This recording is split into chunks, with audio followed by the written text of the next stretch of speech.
Sup, I'm Nobold. So, Kingdom Hearts is confusing. The prior sentence that I said is actually so disturbingly true. It became a meme before we could figure out the chronological order to play the games. For one thing, I've played every game, I think. Even the phone ones. And this one game I found on didneylan.com. Yes, there was one on there. It was a match 3 puzzler, and I'm pretty sure I was the only one looking for it on there. I didn't exactly have anything better to do at the time. For another point, with my vast experience playing the games over and over again, still have no clue what Kingdom Hearts actually is. Again, insane, I know. You'd think I'd have a general idea by now. Characters talk about it as though it's just a concept, only to then amass tons of hearts together to make a portal, leading to a door, leading to a moonlit fortress with a dragon in it, leading to another moon that apparently just boosts magical ability and happens to just be over the Keyblade graveyard, and whatever the hell else we're going to see in Kingdom Hearts 4, where it appears Sora will have to balance out his various game cameos in order to pay his mortgage. So while we wait for Square Enix to put even more belts on more areas of people where they clearly don't belong but somehow look even edgier than if they weren't there in the first place, I have a different question to ponder for today's video.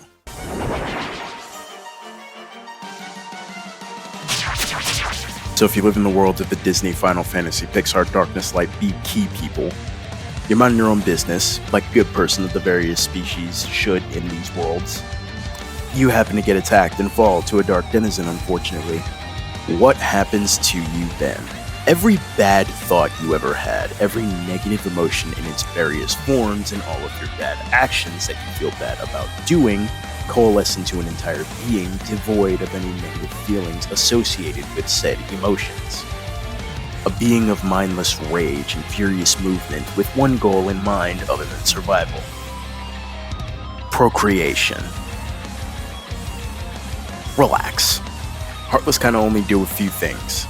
Go where they very much aren't wanted, exude various negativity without displaying emotion of any kind unless disturbed or targeting someone with a strong sense of negative emotion, and make other Heartless. Now, if you just happen to be the scum of the earth, everyone hates you, you hate them, and you have no respect for any of those under your roof or employ, congrats. These dark gremlins will be following you around near hourly, waiting for when your guard is down, so that way they can turn you into their leader. Whether the form you take will just be a dark hue, an anime character with so much melanin that they're a category in the East where they were born, or a metaphor on how others, or you, who have a negative view on you, see you in their minds, or yours. Don't think you're safe. It's gonna depend on how far gone you are, though. People who just have darkness oozing off of them, they're semi-savable, without the need of recompletion. We'll get into that in a sec. This is because they haven't succumbed to their darkness, they're being controlled or influenced by it. Now this stage can come with a nice dark fart that could be a sick ephemeral warframe. However, it's also meant to be a blaring warning to knock this fucker out ASAP or get ready for what comes next. Turning into a Heartless happens when the aforementioned heart is swallowed by darkness. Essentially, the emotional battle happening inside of them has been lost, but only the battle, not the war. Anyways, the Heartless can take on one of two forms, a pureblood or an emblem Heartless. Now, purebloods happen when the heart finally gives in naturally, but emblems are born from another emblem Heartless getting impatient and intervening. Purebloods are literally darkness incarnate and usually have a heart in there somewhere. It's just gonna be really hard for you to see it with all that dark energy coalescing around in them. Emblem Heartless, on the other hand, are born from Ansem's machine, able to create more of themselves by trapping other hearts and using said heart power to form new emblems. Usually by cutting you from the senses, though. Depending on how powerful said heart was, the emblem will gain that same power but focus to the dark side. This form can be defeated along with another step that I'll get into in the next section, to reform the person as a whole, effectively reversing this new form of not death in these worlds. Now, the next form has only been seen in one regard and is getting mentioned because he's turned into a whole new form of Heartless, not just because he technically exists in 2 spaces with 3 forms.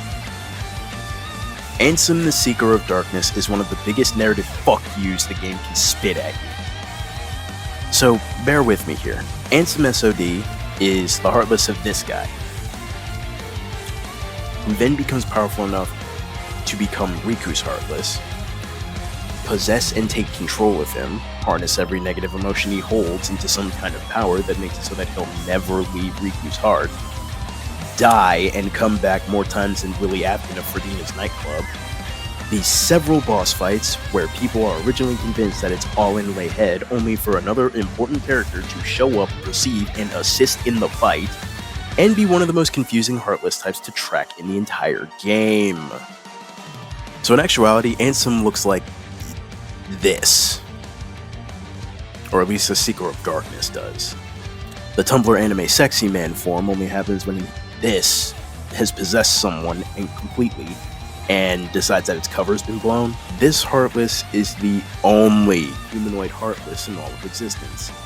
Other than that one, it both is and isn't a possession, always looks the same, not changing when it overshadows a person, or gains enough darkness to be another Nort. Antiform is not a Heartless, shut up. Okay, now that that's all done,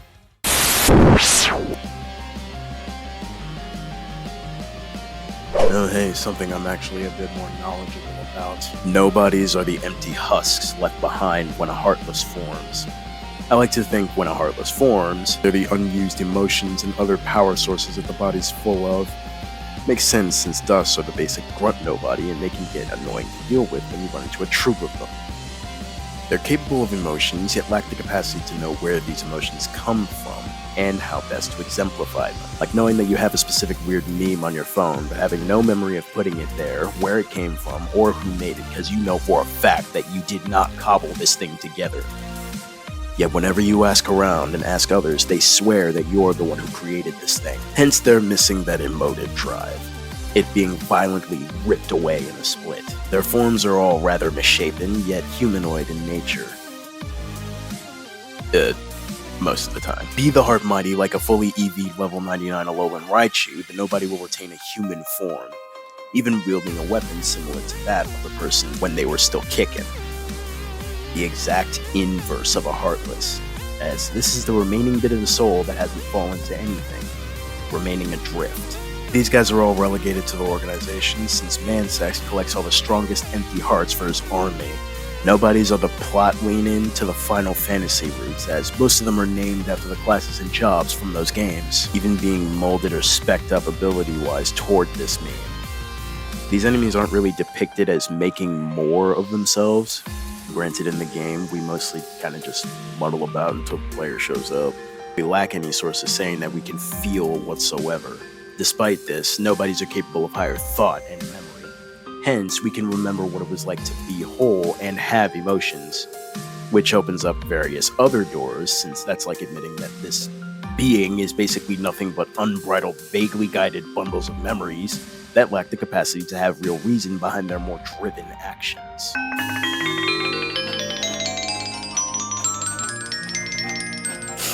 Okay, now bear with me for this next section. Allow me to scare you for a moment. You see this adorable MeowWow? So cute, so innocent. Here's a Nightmare variant. So adorable, so mischievous. Wherever you go, I'm always with you. These are technically the spirits of dead wielders. You know that Keyblade graveyard everyone makes memes about? These little goobers are the other result of that place existing. A massively catastrophic event occurs, forcing a large chunk of young wielders to either fight in the war or go to sleep and let their Kirathi, a special wielder-centric Dream Eater, eat their heart to protect it. Now this has two results. The wielder could hold their light and will in this trying time, and their Kirathi will turn into a spirit, a benevolent Dream Eater like this MeowWow, spreading happy, bouncy, snack-filled dreams for some random dog dreaming of milk bones or something. However, this fate is still akin to death, and the wielders are mostly children. I don't know about you, but I think a young mortal with a sudden awareness of just how short their special little life is going to be probably scares the shit out of them. This fear can manifest itself, boil into anger and rage, or fizzle into hysterics and despair, All of these can coalesce darkness in the wielder, forcing the Kirthi, who just ate an actively decaying heart, to become a nightmare, driven to spread those same negative emotions in dreams. These creatures are actually able to synchronize with key wielders due to the fact that that was the very origin of their nature. They can help out in battles by letting you dictate how their super is dispersed, be absorbed for form changes, swung around in flow motion, and playing with them can give you abilities and spells to use in combat. Should you hop over to their world, these abilities get amplified by dream drops, essentially like limited lucid dream attacks, which let you turn their very realm against the nightmares in full force. Now, with all the ones people can explain and describe done, let's talk about the vanitas in the room.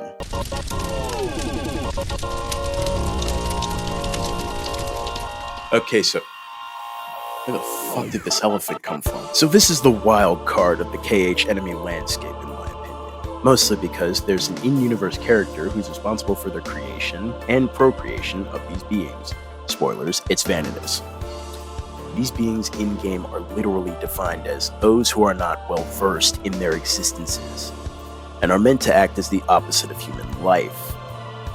Being created from Vanitas' existence being pure darkness, it too long didn't play because he's Ventus's darkness, ripped free of the body. He's able to manipulate the most raw emotive power of darkness. Hence, he made the Unversed to serve as his footmen, actively producing them as he slashes about in fights. These things are even more unnatural than an emblem Heartless, in my opinion. Made the same way, but the being doesn't need a heart or strong emotions to feed from. By this point, you've definitely picked up on the fact that emotions of the heart are magical power here. Hence, Donald can hide the fact that he's an attack mage for almost every game, only to make Duck Flare slightly less memorable at the cost of just, his life. Seriously, if you could do this, why have you only been using base level spells this whole time? Sora and Mickey probably could have used a nice Fyraza or Fyraga ball when Goofy got knocked out, and then y'all all had to take out 100 hearts each. So with the idea that emotions are power and all the enemy associations out of the way, at least the overarching ones, what happens if this strong emotive power is harnessed?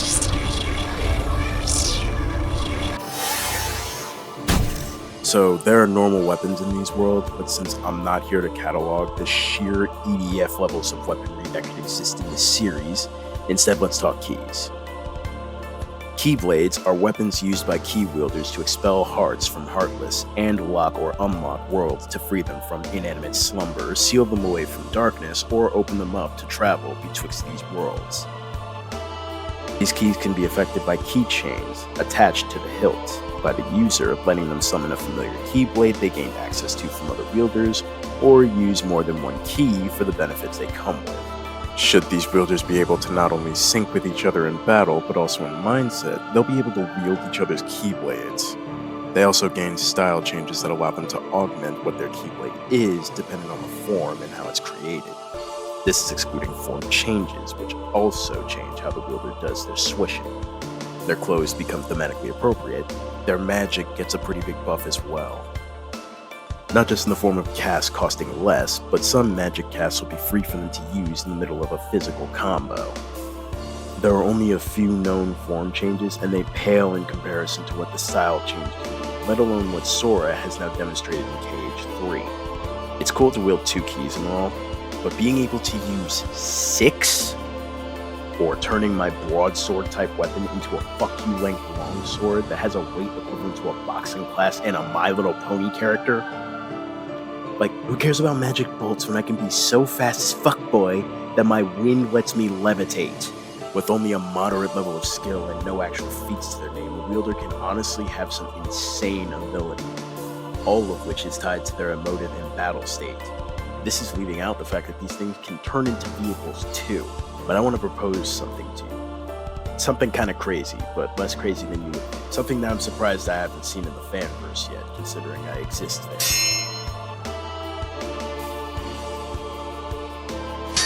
There are rarely any Heartless or nobodies with keys. I know, bear with me here. The only thing you really need to gain a keyblade is a strong heart, hence strong emotional will, as I've come to understand it. The conviction to protect those important to them, the will to persevere in the face of near impossibility. Not wanting to end a stream or gaming session on a loss, only to play out of your mind, dazed out of it on muscle memory. You get the idea. Keys choose those who can show their emotional ability is strong enough and can be refined to hone the abilities the key gives. This is a super broad phrasing that can and probably has been messed with for more unfair reasons. So as a nobody who has to literally get emotional drive injected into them by a Heartless who probably was just swimming in the stuff, why don't I run into more key wielders? There are so many different Heartless and nobodies that can wield swords. Okay, well, more Heartless than nobodies. I've seen everyone decide to turn their OC into a locked texture in a fighting game, but it's rare that you actually run into the errant nobody or Heartless with a key on their back. Granted, I am an errant nobody with a key on their back. Also, the only others I've met personally were a Neo Shadow who wasn't too crazy about me, Seamus Shifter, a creeper nobody that can turn into a keyblade, an invisible who learned American Sign Language and writes poems. I don't think I want to tell you guys what about, as this is one of the people who attacked me. Oh, and this pink shadow posing as a human, who is an absolute parkour master. Never did ask why she was pink. They all have these crazy things that the blades can do. Me included. This thing practically looks broken, but it can let me go wherever I want. If the world is far, I can make a temporary tunnel out of ice. The world's locked, I can get into almost anywhere without anyone even knowing, and lock the door on my way in. I now know magic that only the origin of the elemental nobodies can use. If I'm in well enough focus, I can turn the thing into another spear according to these books I keep fighting in Radiant Garden. So far, it lets me use ice to fight and explore better than any Dragoon I know, which is crazy because I'm half the size of one. Crazy that with my minimal knowledge of the thing, I'm able to dual wield it with my spear. My spear, however, has only become more flexible in its forms. Imagine what crazy things a dual blade could do if it literally had keyblade hands. Where the hell would its actual blades come from?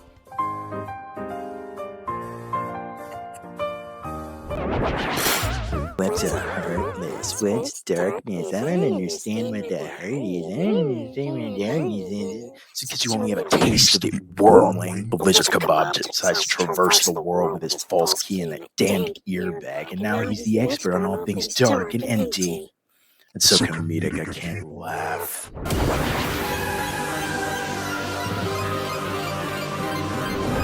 I'll give Two-Face some credit with their little description. Heartless do propagate more Heartless, and you do become one of our lovely little folks by succumbing to said darkness.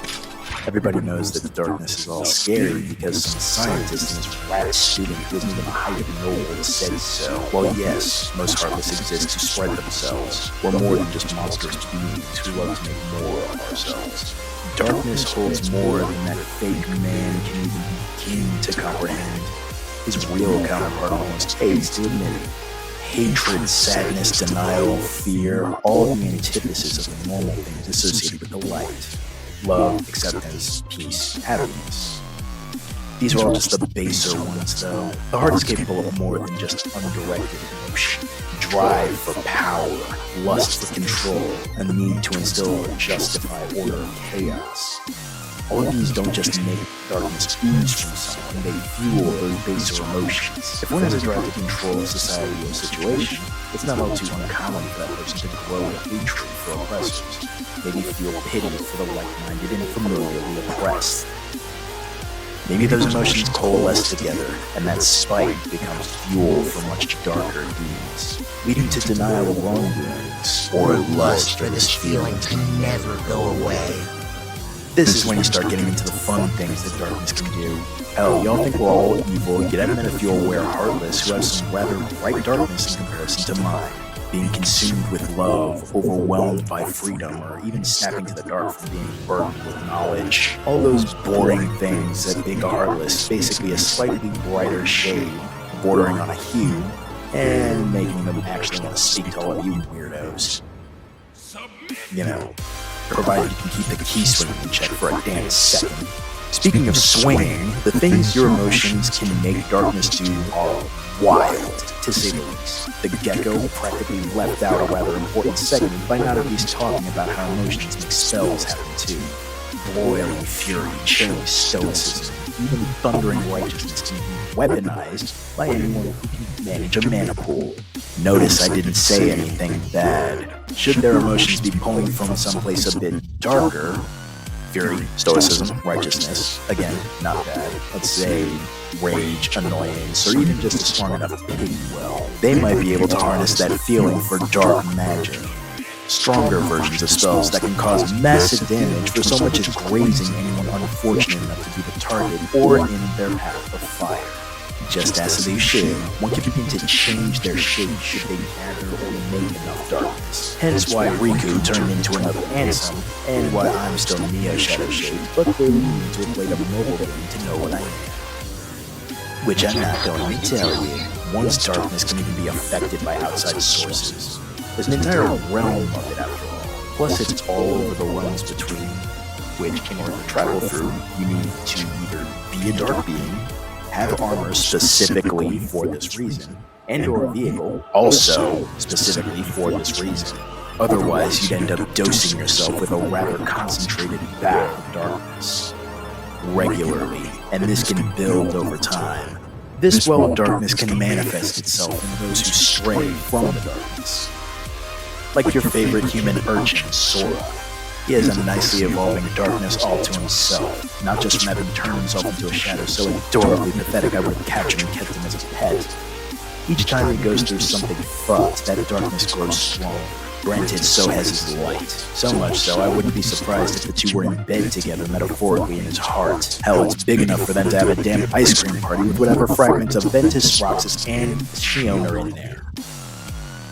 In times of dire need, Sora has reached for the power deep within himself to strengthen his swings, magic, or even change up his weaponry. However, as much as his collection of keys and now guns and polearms is impressive, even you guys can't forget those beautifully crafted claws he adorns, should the times really call for it.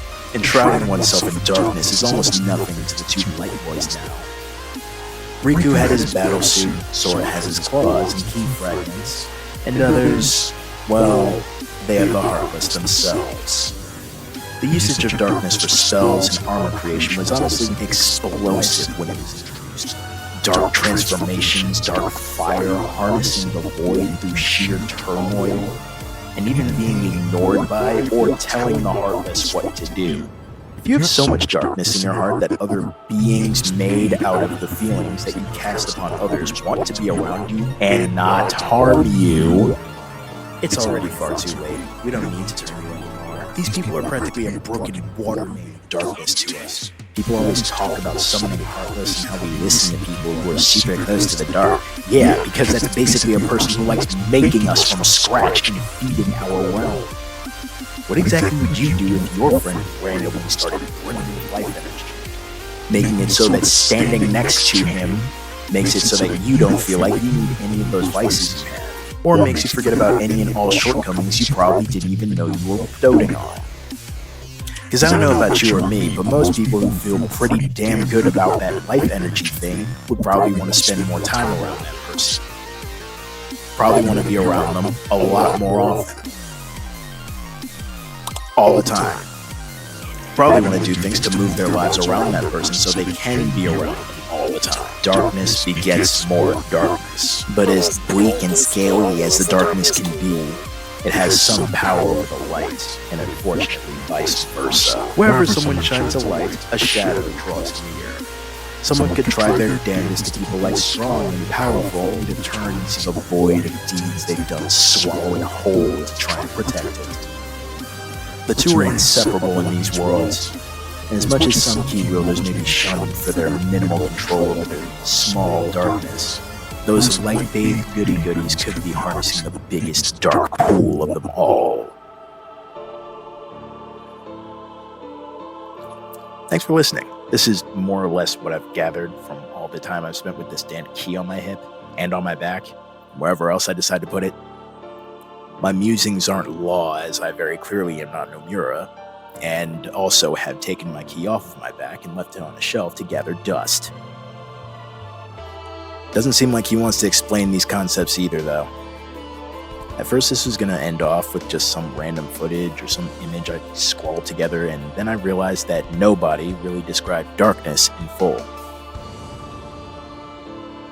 So I figured I could take a stab at it. Subscribe for when I drop a Nuzlocke to make Nobody Daxian proud. Like this video. To be honest, that's kind of standard around here. But until whenever I post next, if you're new to the series, don't be afraid to play first on beginner.